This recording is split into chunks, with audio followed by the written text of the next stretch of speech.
দর্শক, রাজধানীর গ্যাস সংকটের সার্বিক চিত্র জানতে সরাসরি যুক্ত হচ্ছে জামিল হাসান শান্তর সাথে।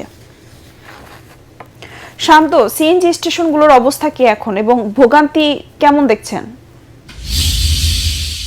ধন্যবাদ মীরা আপনাকে। আমরা বর্তমানে অবস্থান করছি মগবাজার একটি সিএনজি স্টেশনে।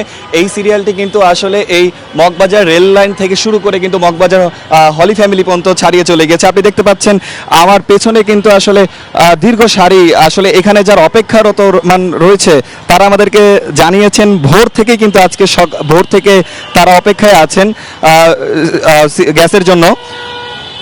আমরা তাদের সাথে কথা বলেছি, তারা আমাদেরকে বলছে সবচেয়ে বেশি বিপাকে সিএনজি চালকরা পড়েছেন এবং যারা রাইড শেয়ারিং করে পাঠাও উবারে তারা কিন্তু সবচেয়ে বেশি বিপাকে পড়েছেন।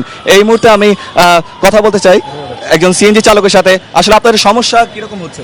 আমাদের সমস্যা হচ্ছে যে সিএনজি তো হলো গ্যাসে চালিত এবং অনেক প্রাইভেটও আছে, বিভিন্ন গাড়ি আমাদের সিএনজি চালিত, এবং সিএনজি সঠিকভাবে আমাদের লাইনে আসছে না বিধায় আমরা গ্যাস পাচ্ছি না।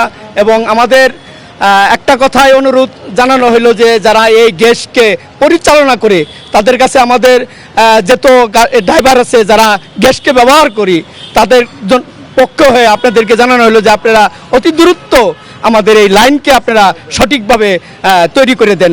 এবং আমাদের যে রাজনীতি এবং যারা কখন থেকে অপেক্ষা করছেন? আমি সকাল 5টা বাজে আসছি, এখন বাজে 7:30টার মতো কাছাকাছি। এরকম যদি হয় এইভাবে গ্যাস নেওয়া সম্ভব না, কারণ আমার গাড়ি ভাড়ায় চালিত।